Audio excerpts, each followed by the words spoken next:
공직선거법 위반 혐의로 1심에서 징역형을 선고받았던 이재명 민주당 대표가 2심에서 무죄를 선고받았습니다. 국민의힘은 산불 피해 복구를 위한 산불 재난대응특위를 구성하고 야당의 재난 극복을 위한 여야정 협의를 제안했습니다. 민주당은 헌정질서 복원을 위해 탄핵 심판 선고기일을 빨리 지정하라고 헌법재판소에 촉구하며 대통령의 파면을 주장했습니다. 정치 현장 바깥의 시각으로 정치권 핵심 이슈를 풀어보는 정치회전. 이재명 대표의 선거법 2심 선고로 또 한 번 전국이 요동치고 있습니다. 윤 대통령 탄핵 선고와 조기 대선 시 구도, 그리고 여야의 대응 전략까지 향후 전국의 향방을 짚어보겠습니다.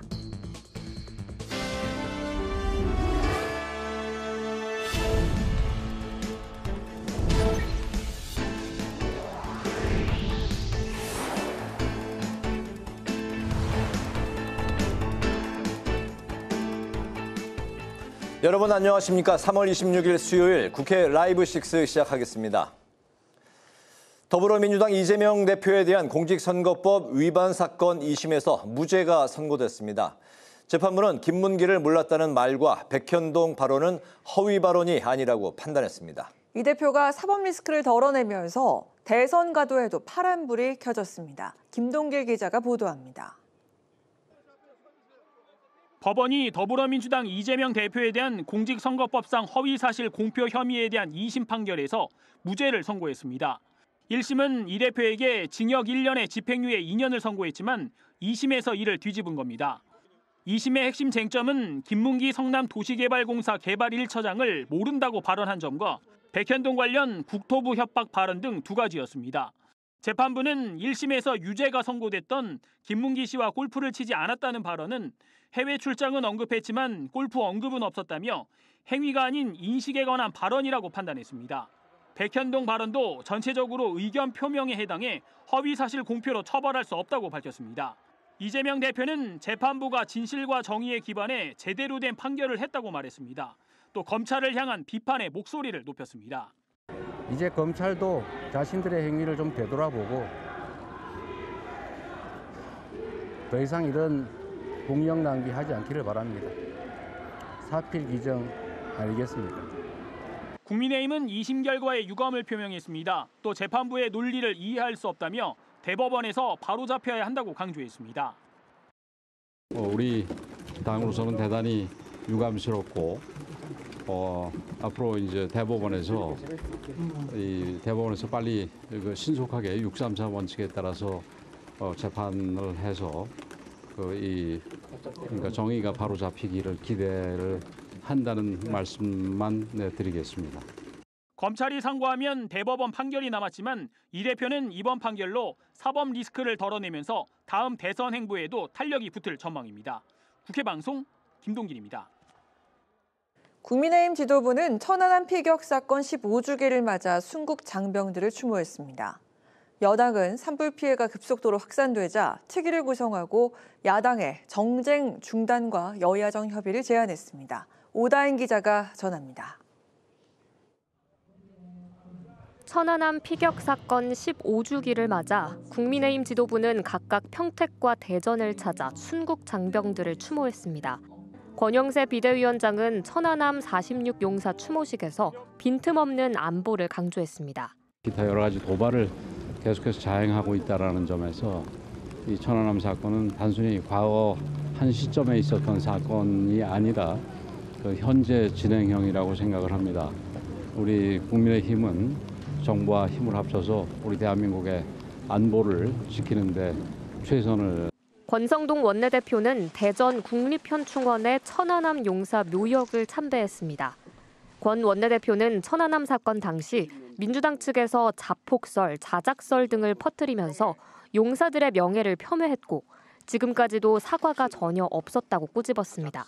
한편 전국적으로 산불이 점점 확산되고 피해가 급증하자 대책 마련에 나섰습니다.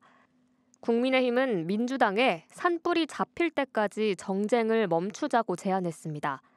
특히 산불 진화와 피해 수습을 위해 이른바 국가재난극복 여야정 협의를 제안했습니다.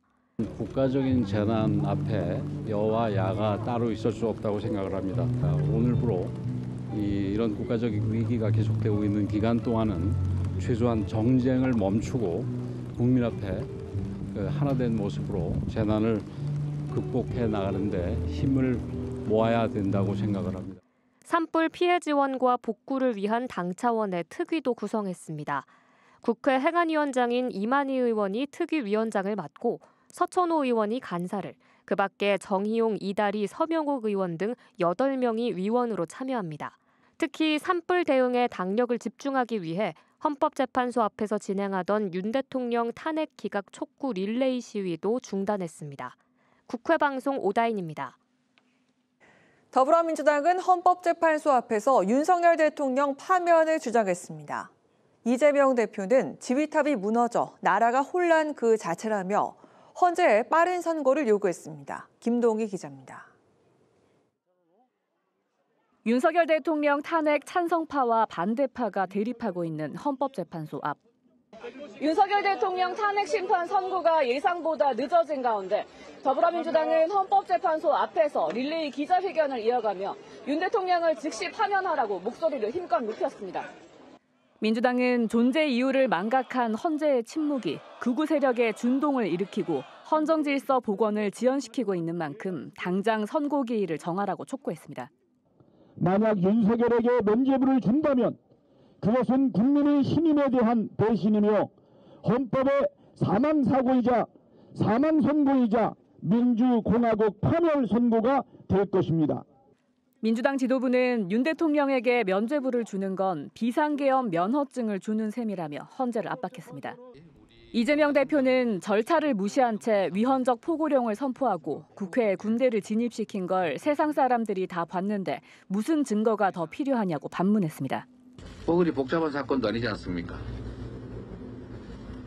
국민이 맡긴 권력으로, 국민이 맡긴 총칼로 국민에게 위협을 가하지 않습니까? 국민들이 납득할 수 있는 이유도 없이 계속 미룬다는 것은 그 자체가 헌정 질서에 대한 위협 아니겠습니까? 이 대표는 탄핵 심판이 길어지면서 경제 상황도 나빠지고 있다며 헌재가 어느 쪽이든 빨리 결론을 내야 한다고 강조했습니다. 한덕수 대통령 권한대행을 향해선 마은혁 헌법재판관 후보자와 마용주 대법관 후보자 임명을 촉구했습니다. 이 대표는 한 대행이 복귀한 건 지위와 권력을 회복한 게 아니라 책임과 역할을 더 갖게 된 거라고 강조했습니다. 이런 가운데 당 일각에선 한덕수 대행의 재탄핵과 최상목 부총리의 탄핵을 함께 추진하는 건 국민 피로도와 탄핵당이란 오명을 되풀이할 수 있다는 신중론이 나오고 있습니다. 국회방송 김동희입니다.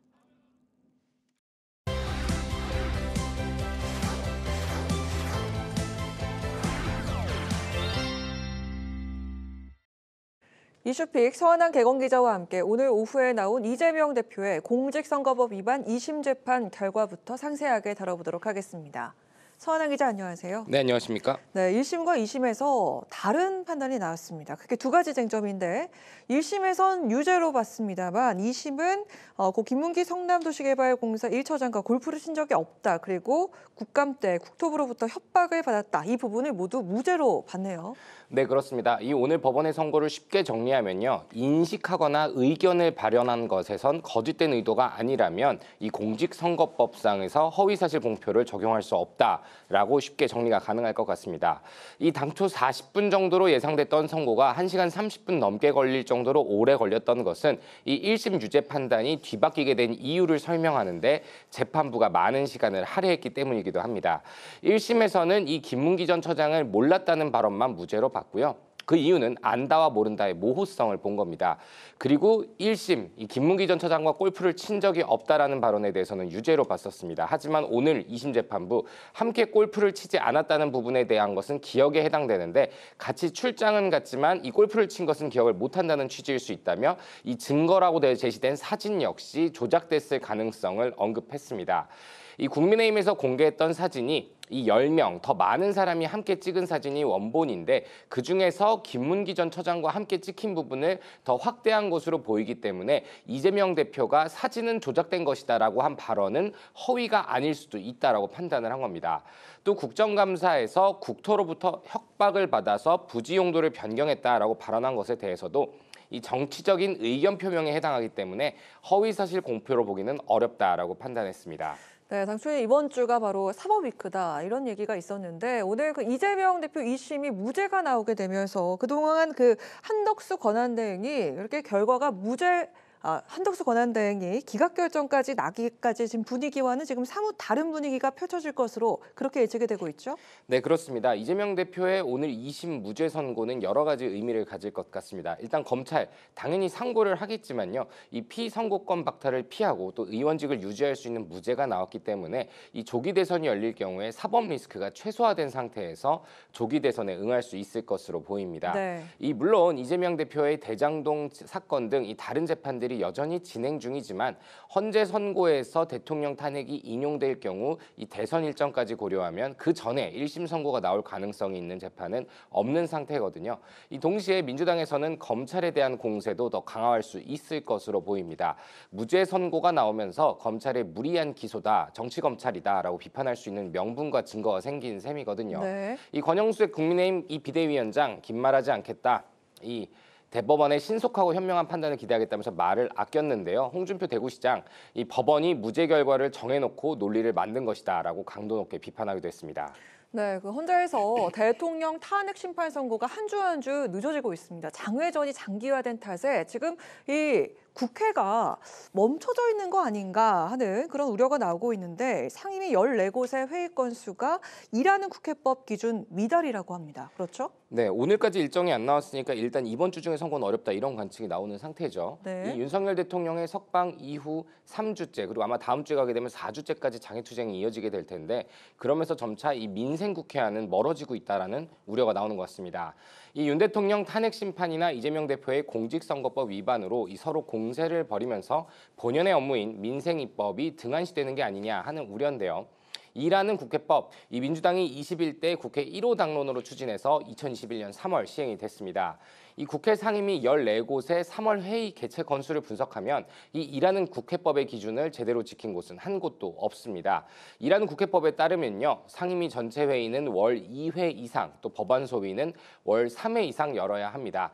하지만 이 중에서 전체 회의 요건을 지킨 곳은 법제사법이나 정무위 등 6곳에 그쳤고요. 소위원회를 3곳 이상 연 곳은 14개의 상임위 중에 하나도 없었습니다.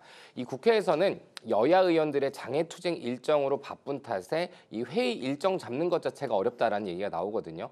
실제로 민주당은 천막당사에서 오전 회의를 개최하고 있고 또 국회의사당에서 광화문까지 약 8.7km를 걷는 도보행진도 그동안 12차례나 진행을 했습니다.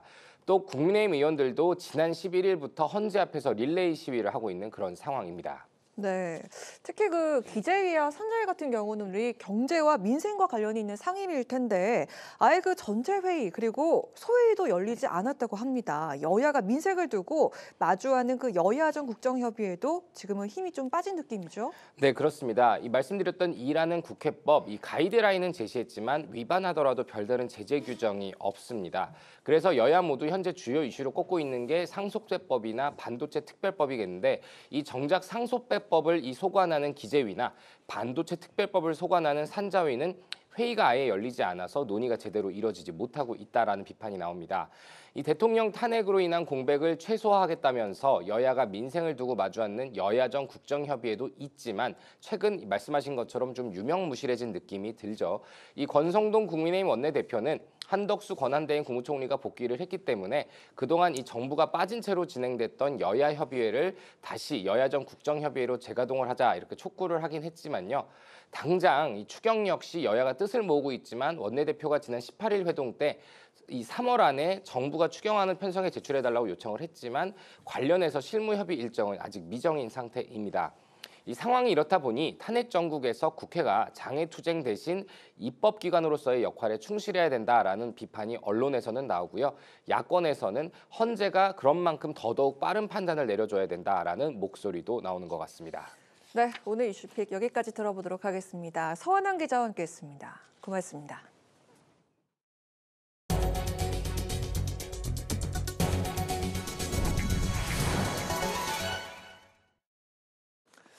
여야가 국회 연금개혁특별위원회에 참여할 의원들을 확정했습니다. 연금 특위에는 청년층 의견 반영을 위해서 30, 40대 의원들을 대거 투입했습니다.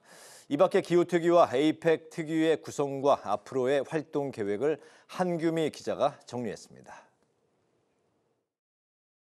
국회 연금개혁특별위원회가 연금 구조개혁을 논의하기 위한 특위 구성을 마쳤습니다. 국민의힘은 위원장에 행정관료 출신인 윤영석 의원, 간사의 김미애 의원을 임명했습니다. 또 박수민 의원을 비롯해 30대인 김재섭, 우재준, 김용태 의원도 포함했습니다. 민주당은 간사로 오기영 의원을 임명하고 남인순, 박홍배 의원을 비롯해 30, 40대인 모경종, 강선우, 김남희 의원을 함께 배치했습니다. 이번 연금개혁안에서 내는 돈 보험료율과 받는 돈 소득 대체율을 모두 올리면서 청년 세대의 경제적 부담을 지운다는 비판이 나오자 여야 모두 특위에 젊은 의원들을 대거 투입한 겁니다. 연금특위에선 여야정 국정협의회에서 논의하지 못한 자동조정장치와 기초, 퇴직, 개인연금의 국민연금 통합 등 구조개혁을 논의할 예정입니다. 기후특위는 다양한 분야에서 전문성을 가진 의원들이 모였습니다. 기후특위는 문재인 정부 시절 환경부 장관을 맡은 한정혜 민주당 의원이 위원장을 맡습니다. 민주당은 이소영 의원을 간사로 김성환, 위성곤, 김정호, 강득구, 민영배, 박지혜, 염태영, 박정현, 차지호 의원을 기후특위 위원으로 임명했습니다. 국민의힘은 이미자 의원이 간사로 이현승, 조은희, 서범수, 김소희, 조지연, 김용태 의원이 기후특위 위원으로 참여합니다. 기후특위는 온실가스 감축과 탄소 중립 등 정부의 기후위기 관련 대책을 종합적으로 점검하고 제도 개선 방안을 살펴볼 방침입니다. 에이펙 특위는 여당의 경우 주로 개최지인 경주 인근의 대구 경북 지역구 의원들을 선발했습니다. 에이펙 특위에는 오선인 김기현 국민의힘 의원이 위원장으로 선정됐습니다. 국민의힘은 간사의 이만희 의원을, 위원회 김영동, 이인선, 조정훈, 유영아, 이다리 의원을 배정했습니다.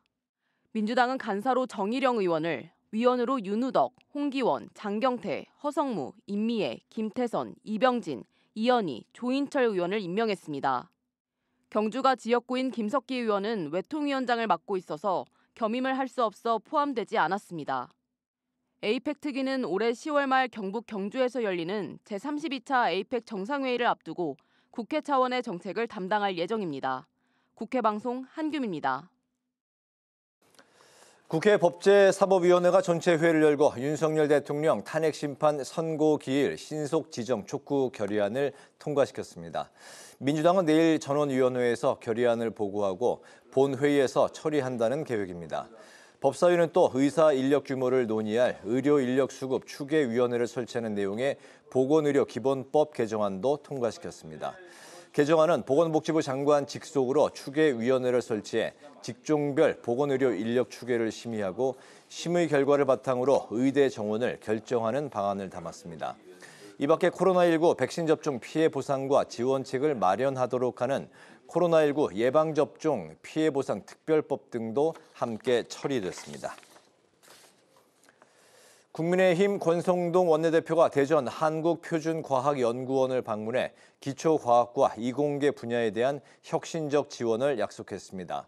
권 원내대표는 이공계 연구원들과 가진 현장 간담회에서 기초과학 분야가 추격형 정책에서 벗어나 연구 현장의 목소리를 반영한 유연한 체계로 전환돼야 한다고 강조했습니다. 이를 위해서 연구자들이 안정적으로 연구에 전념할 수 있도록 환경을 개선하고 관련 입법과 예산 확보에도 힘쓰겠다고 말했습니다. 이재명 더불어민주당 대표가 오는 30일로 예정된 고위당정협의회에서 추경 편성과 관련한 실질적 성과를 만들어야 한다고 밝혔습니다. 이재명 대표는 민주당의 수차례 촉구에도 여당은 말로만 추경의 긴급성을 강조하며 시간을 허비하고 있고 정부는 가이드라인 핑계를 대며 국회에 책임을 떠넘기고 있다고 주장했습니다. 이 대표는 특히 중산층의 여윳돈이 5년 만에 최저치를 기록하고 있다고 밝히면서 국민 10명 중 7명이 추경 필요성에 동의하고 있다고 지적했습니다. 우원식 국회의장은 오늘 아프리카 주한 외교사절 11명을 국회로 초청해 오찬 간담회를 갖고 비상계엄 이후 전국 현안과 협력 방안 등을 논의했습니다. 우 의장은 비상계엄 사태 이후에도 대한민국은 헌법에 따라 안정적으로 운영되고 있고 안전하다는 점을 국제사회에 널리 알려달라고 당부했습니다. 또 며칠째 이어지고 있는 대형 산불 피해에 대한 아프리카 각국의 따뜻한 위로에 감사를 전하고 올해 말 경주 APEC 정상회의가 성공적으로 개최될 수 있도록 적극적인 지지와 협력을 당부했습니다.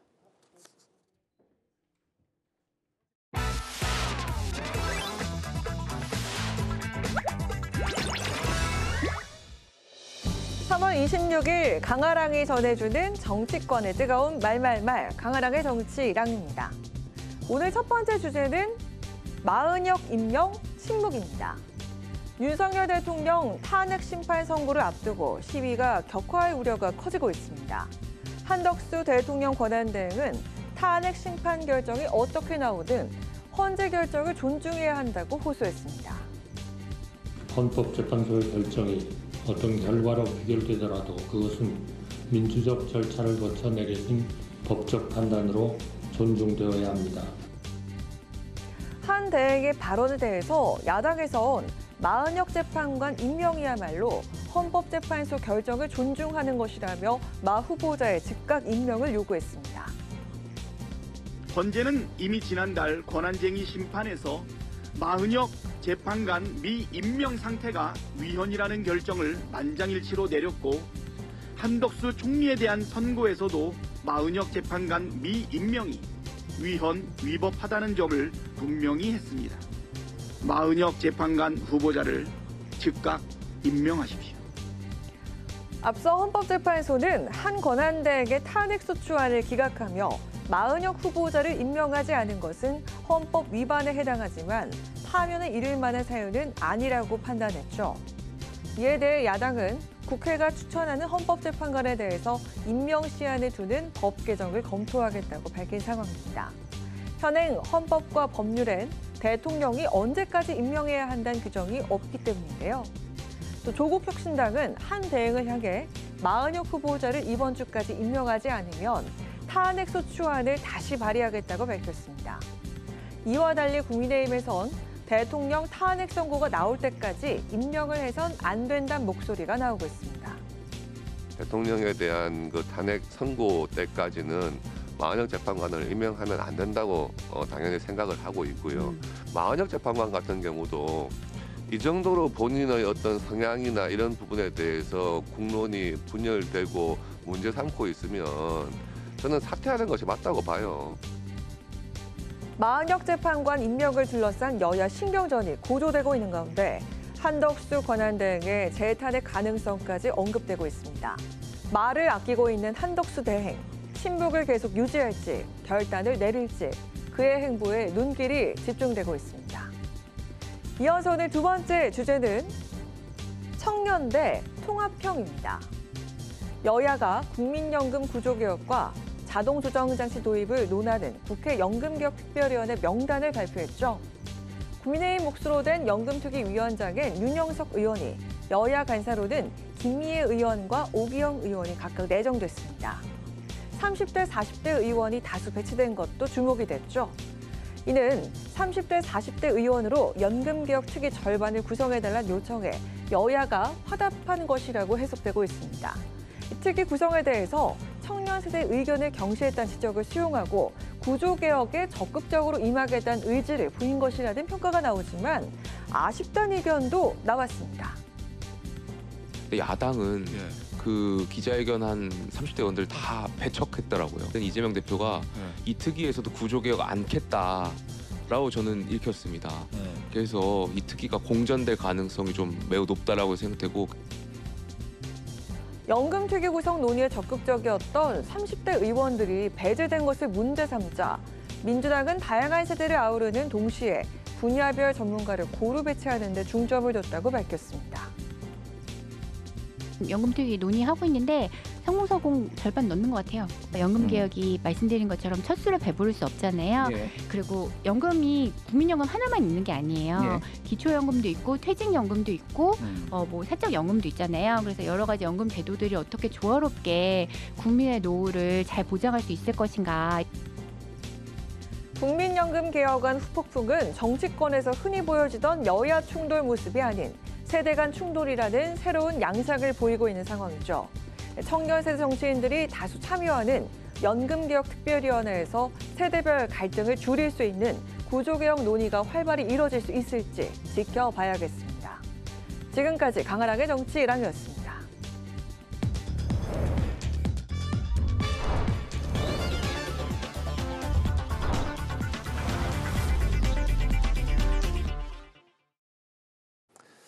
네, 정치 현장에서 한 걸음 떨어져 보다 객관적이고 분석적인 시선으로 정치권 쟁점을 들여다봅니다. 정치외전 조혜진 전 국민의힘 의원, 홍익표 전 더불어민주당 의원 두 분 나오셨습니다. 어서 오십시오.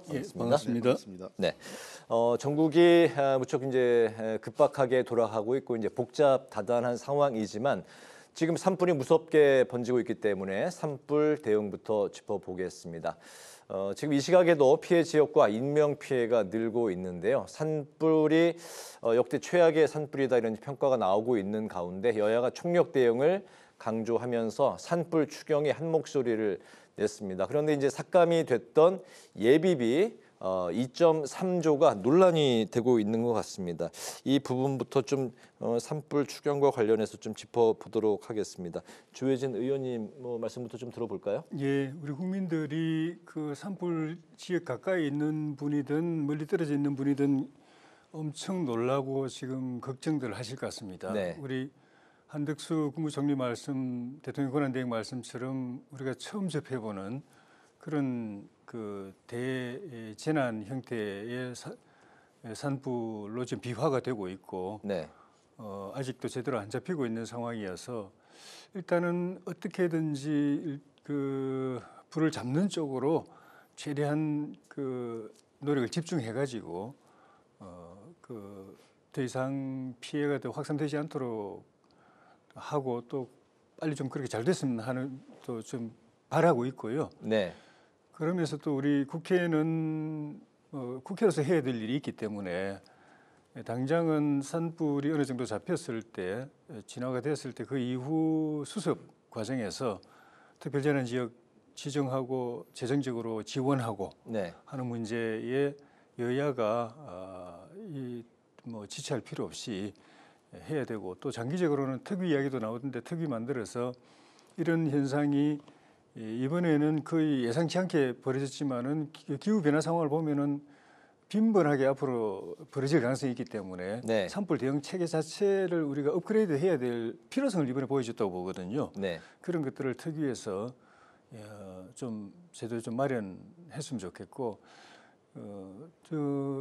재난 그 지원금 같은 경우에 예비비 지난번에 국회에서 일방적으로 삭감될 때 좀 논란이 안 그래도 이런 상황에 대한 걱정이 있었는데 기왕 이렇게 됐기 때문에 너무 그거 가지고 또 너무 실랑이 안 했으면 좋겠습니다. 네네. 예비비로 다시 복원하든 아니면은 추경으로 하든 빨리 필요한 예산을 확보해서 집행하도록 하는데 해야지 또 서로 실랑이 하면서 시간 끌고 그렇습니다. 이런 없었으면 좋겠습니다. 네네. 홍익표 의원님 말씀도 들어볼까요? 네. 지금 사실 이런 산불이 우리나라는 지금 처음 겪지만 이렇게 이제 광역으로 벌어지는 게요.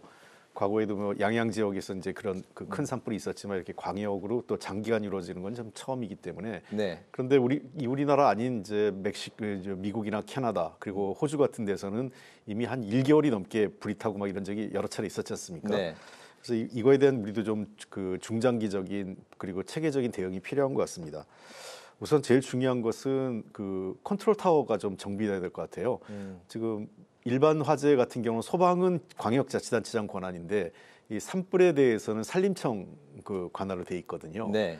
필요하면 군장비도 동원돼야 될 필요도 있고 해서 일단은 이런 자연재해에 대해서는 지방 그 광역자치단체장에게 뭐 총괄 책임을 좀 권한을 부여하는 게 어떨까. 그리고 몇 개의 광역이 연결될 때에는 행자부 장관이 총괄 컨트롤 타워가 돼서 이런 산림청의 그 장비나 인원 그리고 소방의 인원과 장비를 총괄 지휘하고 필요한 경우 군 장비까지 동원하는 이런 컨트롤 타워 일원화가 좀 필요한 것 같고요. 네.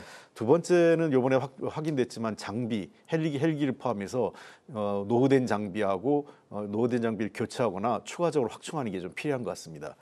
그리고 세 번째는 산불 진화대인데요. 이게 산불 진화대가 현실에 가면 일종의 그 노인 일자리처럼 운영이 되고 있어요. 그러다 보니까 60세 이상 고령자 대부분 평균 연령이 지금 61세라고 그러지 않습니까? 네. 근데 미국 같은 경우는 산림 그 진화대원을 별도로 관리하고 있습니다. 그래서 이거를 내실화 운영이나 관리를 좀 내실화해야 될 필요가 있을 것 같아요.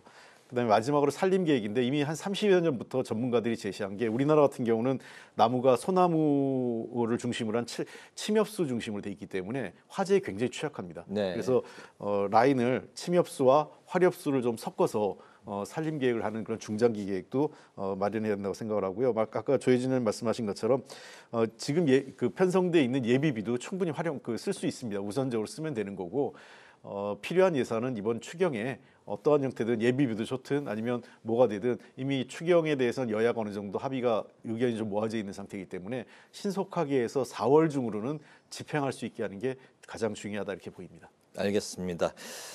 내일 그 많은 비는 아니지만 이제 비 소식이 있고 어쨌든 이게 빠른 진화와 복구 그리고 이제 더 이상의 피해가 없기를 바라는 마음을 담아서 산불과 관련한 소식을 오늘 첫 번째 이슈로 다뤄봤습니다. 이제 그 정치 이슈로 화제 전환을 해보겠습니다. 이재명 대표의 선거법 2심 선고 결과가 무죄로 나왔습니다.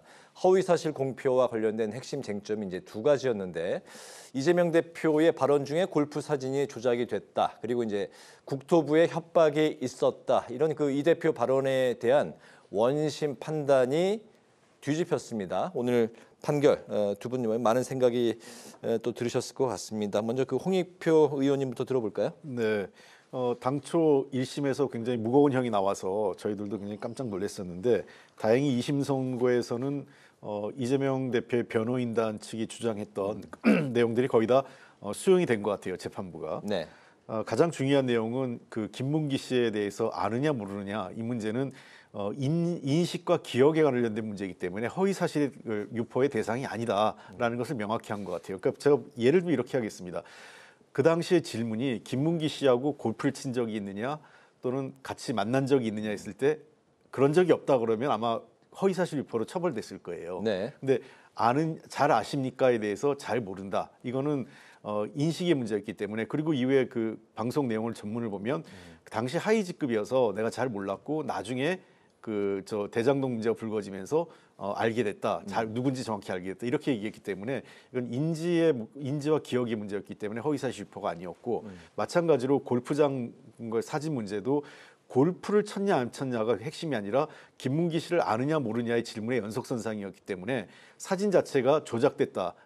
왜냐하면 10명이 정도가 찍은 사진을 4명을 축약한 거기 때문에 네. 그 사실을 얘기한 거라서 이것은 골프를 쳤냐 안 쳤냐가 중요한 판단의 대상도 아니고 아느냐 모르느냐 그리고 사진이 조작됐다 이런 차원에서 그 허위사실은 아니다 판단을 했습니다. 그리고 백현동 관련돼서도 이거는 그 정치적 표현의 문제로 본 것 같아요.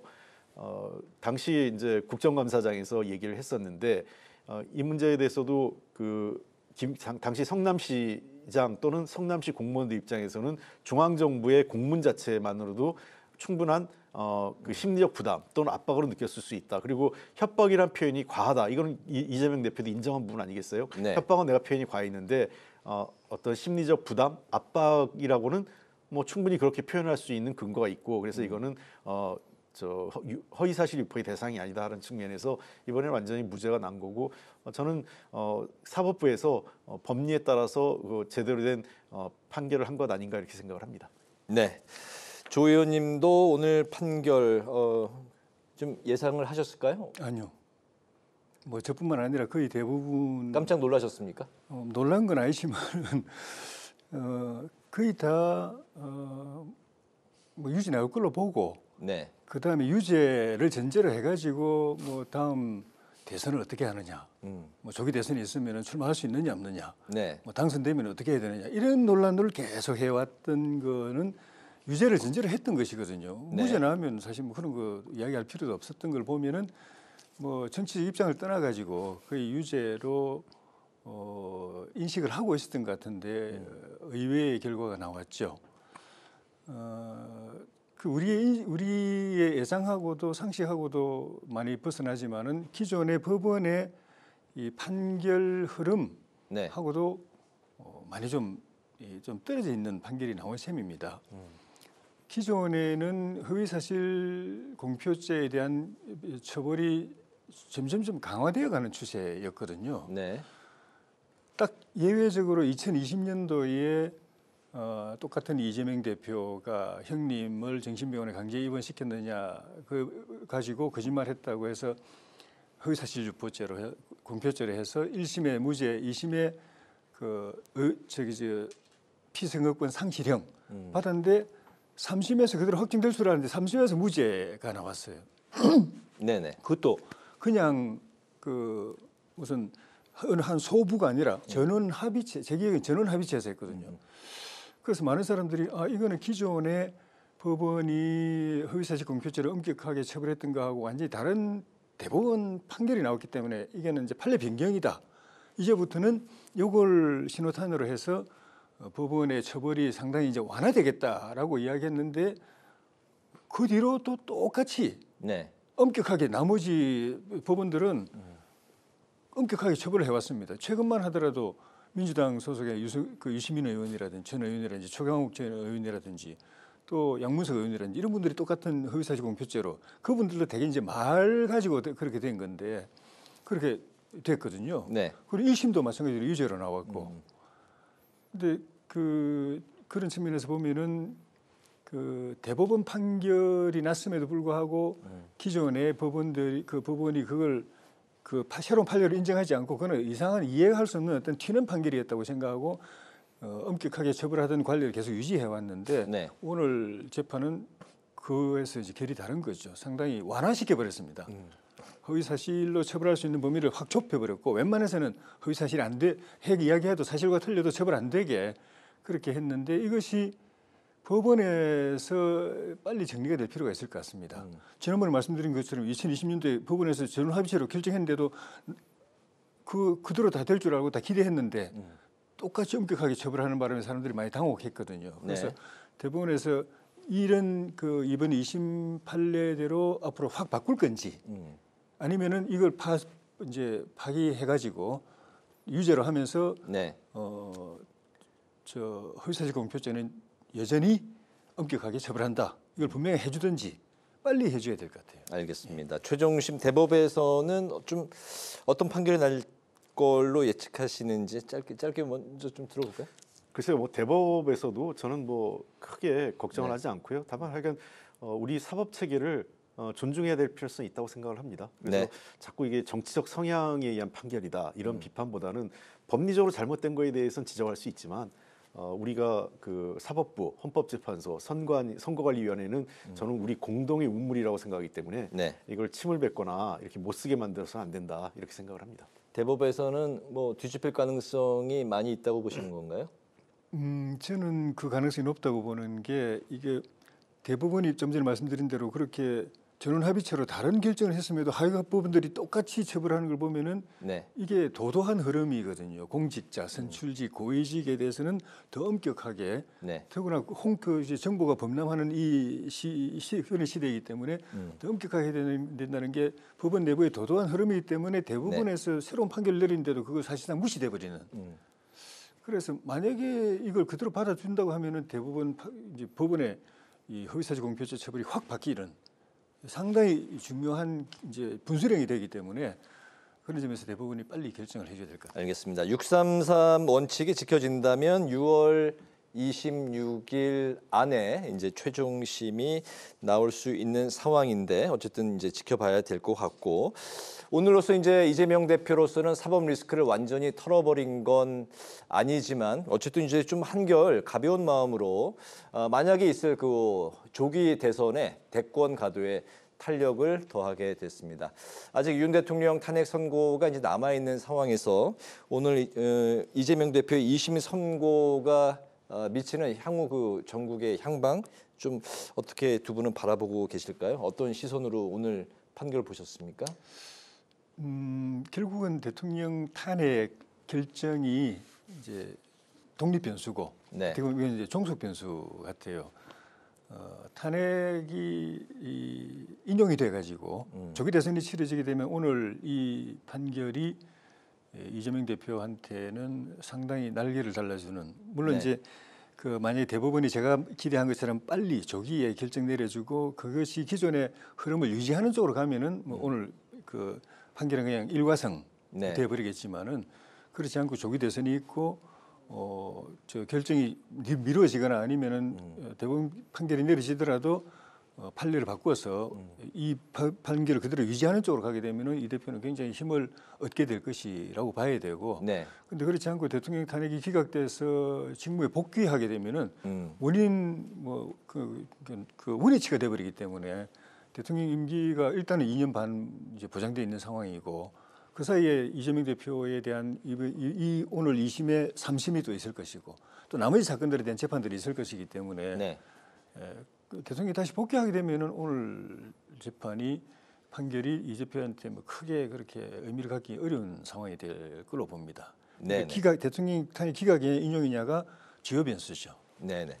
오늘 그 법원에 그 함께 동행했던 민주당 의원들이 2심 판결에 대해서 이제 환영하는 분위기지만 마음껏 그 또 이제 뭐 표정 관리도 하는 그런 분위기가 좀 읽혔던 것 같습니다. 예. 현재 전국이 또 어떻게 또 바뀔 수도 있을 것 같고 굉장히 다이나믹하게 지금 돌아가고 있기 때문에 네, 그렇습니다. 오늘 2심 판결은 그 어떤 또 그 전국에 그 영향을 미칠까요? 뭐 우선 아까 모두에 우리가 다뤘던 산불 피해도 좀 확산되고 있는 상황에서 네. 만약 민주당 의원님들이 이렇게 너무 그 좋은 표정을 짓기도 어려웠을 것 같아요.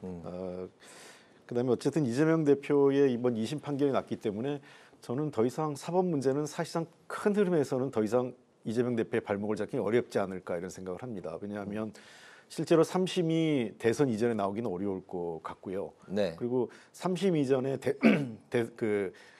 대법원 판결을 하라는 요구가 그렇게 힘을 받을 것 같지도 않습니다. 왜냐하면 네. 2심에서 유죄가 나왔다면 3심을 빨리 하라는 게 힘을 받았을 텐데 현재로서는 그 힘을 받기가 좀 쉽지 않아 보이고, 또 대통령이 당선되고 나면 사실은 소추가 면제된다. 물론 이거에 대한 해석은 다릅니다만 그런 측면에서 소추 면제에 대해서 저희는 그것이 면제될 것으로 좀 해석을 많이 하고 있기 때문에 네. 아마 더 이상 이재명 대표가 만약에 대선에 출마해서 조기 대선이 이루어지고 출마하고 당선된다면 더 이상 사법적 문제가 재임 기간 중에는 발목을 잡기는 어렵다 이렇게 판단하고 있고, 또 두 번째는 그동안 이재명 대표를 둘러싼 여러 가지 이제 또 논란도 있고, 또 그 소위 그 비명계라고 하는 쪽에서 뭐 그 이 대표에 대한 경쟁 이런 것도 있었지만 이번 2심 판결로 인해서 뭐 기존에도 그 당내 기반이 확고했었는데 더 이상 이제는 뭐 확고해진 기반에다가 출마의 명분도 더 커졌기 때문에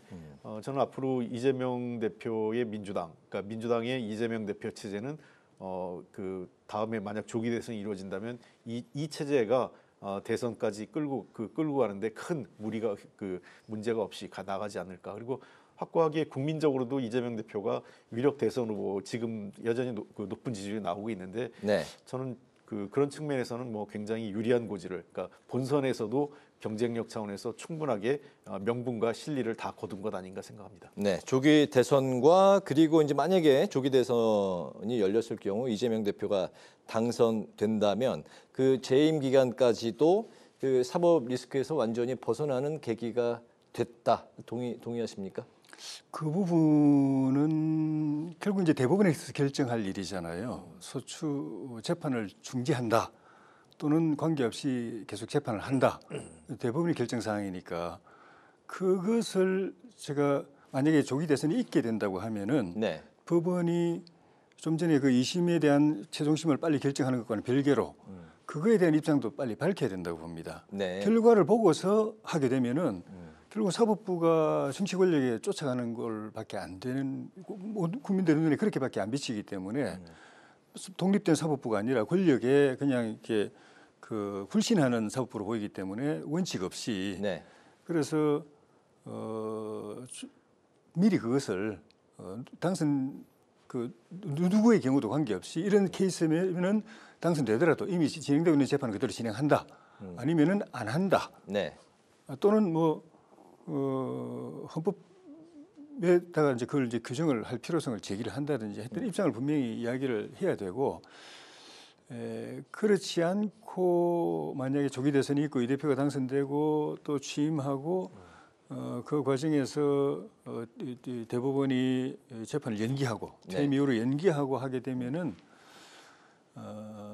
그 통치권 행사가 굉장히 위협받고 도전을 받는 상황이 계속 진행될 것이고 국정 운영이 정상적으로 되는데 굉장히 어려움이 있을 것이고 또 하나는 이재명 대표 본인이 잠시 미루어져 있는 이 사건 포함해서 뭐 위정교사부터 대장동 뭐 또 여러 가지 사건 5개 사건이 재판이 있는데 이거를 어떻게든 재임 중에 해소하고 그냥 완전히 그걸 벗은 상태에서 나머지 퇴임 이후의 삶은 법원 근처도 갈 필요 없는 그런 상태 만들고 가려고 할 가능성이 100%이기 때문에 그 과정에서 엄청난 무리, 지금도 굉장한 충돌, 파열음이 있는데 굉장한 파열음이 생기고 그게 나라를 굉장한 이 혼란 속으로 분열과 위기 속으로 빠뜨릴 가능성이 있어 보여서 그런 측면에서 법원이 지금까지 이렇게 상황이 오게 된 데 대한 중요한 책임자이기 때문에 이후에라도 빨리 2심에 대한 결론을 빨리 내고 또 만약에 조기 대선에서 당선되면은 그 재판을 정지하는지 그대로 하는지에 대한 입장을 분명하게 사전에 밝히고 하는 것들이 대법원의 굉장히 중요한 책무라고 생각해요. 그게 국가적 안정, 정치 안정을 위해서도 필요하지만 법원의 신뢰성하고도 관계가 있기 때문에 법원이 권력 눈치 보고 권력에 이렇게 엎드리는 모습을 보이는 순간에 안 그래도 법원에 대한 불신이 계속 가중되고 있는데 법원의 위상과 존립에 위해가 오기 때문에 알겠습니다. 심각하게 고민하고 빨리 답을 내놔야 된다고. 이재명 대표의 이제 사법 문제 그 재판과 관련해서 적절한 시기에 그 대법원의 그 입장 표명이 필요하다. 그렇게 정리를 하겠습니다. 오늘 그 마지막 이슈는 역시 그 윤 대통령 이제 탄핵 심판 선고에 대한 건데요. 이번 주가 이제 그 사법 슈퍼 위크로 불렸었는데 2개 선고는 나왔고 아직도 윤 대통령 선고가 나오지 않았습니다. 이러다가 이제 문영배 이미선 재판관의 임기 만료가 되는 4월 18일까지도 가는 거 아니냐. 어쨌든 이번 주는 또 넘어가는 그런 분위기인 것 같습니다. 헌재의 선고가 이렇게 자꾸 이렇게 늦춰지고 있는 이유, 홍 의원님은 어떻게 보십니까? 글쎄요, 참 저도 잘 모르겠습니다. 이게 뭐 헌재 내부의 동향이 외부로 전혀 알려지고 있지 않기 때문에 최소 비밀 유지는 잘하고 있는 것 같습니다. 근데 일각에서 이제 우려하는 것처럼 뭐 여권 내 일부의 희망사항도 있고 또 야권 지지층에서 불안감인데 4월 18일 그 헌법재판관의 퇴임까지 결론을 못 내릴 거다 이런 일은 없을 거예요. 저는 무조건 그 전에는 결론이 난다 이렇게 생각을 하고 있고. 그다음에 두 번째 사실은 이런 그 헌법재판소의 결론이 늦어지고 있다라고 하는 판단한 이유 중에 하나는 평의가 변론이 한 2월 20일경에 마무리가 됐잖아요. 그럼 통상적으로 한 2주 많이 걸려야 3주면 결론이 난다고 하면 3월 한 10일 이전에는 결론이 날 거라고 생각을 했는데 벌써 한 달이 넘었습니다. 그러니까 쭉 늘어지면서 지금 4주, 5주째가 지금 돼가고 있는 상황이기 때문에 의구심이 좀 높아지고 있는 거죠. 지금 오늘까지도 기일을 정하지 않는 걸 봐서는 내일 모레 그 금요일도 약간 불확실해 보입니다. 현재로서는요. 그러니까 저는 헌법재판소가 두 가지 기준이 있을 것 같아요. 하나는 그 대통령에 대한 국민이 뽑은 대통령을 탄핵하느냐 마느냐의 판단이기 때문에 굉장히 엄격하고 신중하고 공정하게 해야 되는 게 첫 번째 원칙이고 두 번째는 대통령의 공백이 국가적 손실이나 국민적 피해가 크기 때문에 신속하게 결정을 해야 되거든요. 리더십 공백을 최소화하기 위해서. 실제로 헌법재판소에서도 그런 얘기를 했죠. 빠른 시일 내에 최우선적으로 하겠다. 그런 원칙을 좀 빨리 지켰으면 좋겠어요. 그리고 하나 고민스러운 거는 광장에서의 어떤 과열, 피로감들이 높아지기 때문에 또 다른 불상사를 예방하는 차원에서도 이제는 충분히 신중하게 검토해왔다라면 이제는 결론을 내릴 때가 됐다. 가급적 빠른 시일 내에 결론을 내주는 것이 국가적 피해나 손실을 최소화하는 것이라고 생각을 합니다. 헌법재판관들의 현명한 판단을 기대합니다. 네.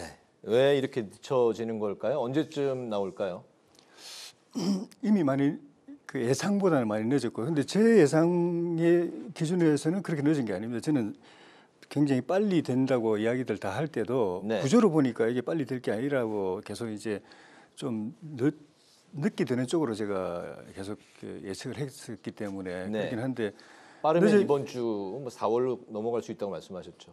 예, 그러니까 늦어지는 데는 헌법재판소 내부 요인과 외부 요인이 같이 겹친 것 같은데 내부 요인은 일각에서 뭐 전에 뭐 무조건 뭐 원사이드하게 갈 거다, 뭐 고민할 필요도 없고 또는 8대0으로 갈 거다 네. 이렇게 이야기했던 것과는 달리 한 분 한 분의 헌법재판관들이 헌법적 자의식이 또는 정치적 자의식이 굉장히 강한 걸 이번에 그 판결들을 보면 나오거든요. 네. 같이 보수라고 했던 분들 사이에도 다 입장이 다르고 진보라고 했던 분들 사이에도 입장이 다르고 자기 목소리 분명하게 내려는 의사들을 다 가지고 있고 분위기에 휩쓸려 가거나 대충 뭐 양해해주고 뭐 넘어가거나 이럴 분위기가 아닌 거 그런 상황에서 이 내란 행위라든지 이런 걸 갖다가 하는 목소리로 이렇게 조율해 낸다는 게 굉장히 어려운 거.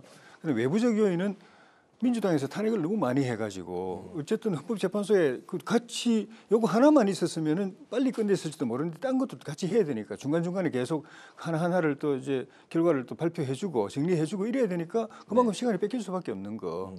그거 하고 또 빨리 하라고 막 이렇게 그 압박을 하다 보니까 결과적으로 문영배 대행이 그걸 빨리 했던 게 결과적으로는 이 그 변론을 부실하게 해가지고. 변론에서 다 정리되고 평의로 넘어가면은 법적 판단이나 법리나 아니면 판결만 하면 되는데 내란 행위가 있었느냐 없었느냐 그 사실관계부터 제대로 정리 안 된 상황에서 변론을 종결해 버려 가지고 그 평의로 넘기니까 평의에서 그런 기초적인 걸 다루면서 그에 대한 합의 이러는데도 시간이 많이 걸린 것 같아요. 네. 내란 행위가 있었느냐 없었느냐. 그래서 결과적으로는 그렇게 압박하지 않고 그냥 편하게 하도록 두고 현재도 좀 충실하게 변론하고 했으면은 평의로 넘어갔을 때는 빨리 결론 났을 텐데 그런 것들이 겹쳐서 그렇게 됐는데 뭐 어쨌든 이제 마지노선에 몰린 상태이기 때문에 뭐 다음 주 아니면 그 다음 주에 하겠죠. 하는데 그건 더 이상 이제 뉴스가 아닐 것 같고 얼마나 설득력 있고 바른 결정, 국민 통합적인 결정이 나올 것인가 모두가 정치 입장은 틀리더라도 수긍할 수밖에 없는 그런 이 법리를 가지고 결론을 내려줄 것인가 그게 중요할 것 같습니다. 알겠습니다. 4월 18일도 사실 뭐 얼마 안 남았습니다. 한 20일 정도밖에 안 남았는데 그 전에는 결론이 난다고 보시는 거죠, 두 분 다? 그렇습니다. 그거는 절대로 안 넘길 겁니다. 네. 그걸 넘기면 정말 큰일 나죠. 왜냐하면 그 대통령 남은 그 두 명이 사임은 대통령이 임명한 거기 때문에 더군다나 이거는 임명하기가 좀 어려워요. 권한대행이 네. 그 측면에서. 헌법재판소의 무력화가 그러면 잘못하면 이런 권한대행 체제가 쭉 갈 수도 있기 때문에 그 전에 반드시 할 겁니다. 알겠습니다. 정치외전 이제 마무리하겠습니다. 지금까지 조혜진 전 국민의힘 의원, 홍익표 전 더불어민주당 의원 두 분과 함께했습니다. 오늘 말씀 잘 들었습니다. 고맙습니다. 고맙습니다. 오늘 국회 라이브 6도 여기서 마치겠습니다. 시청해 주신 여러분 고맙습니다.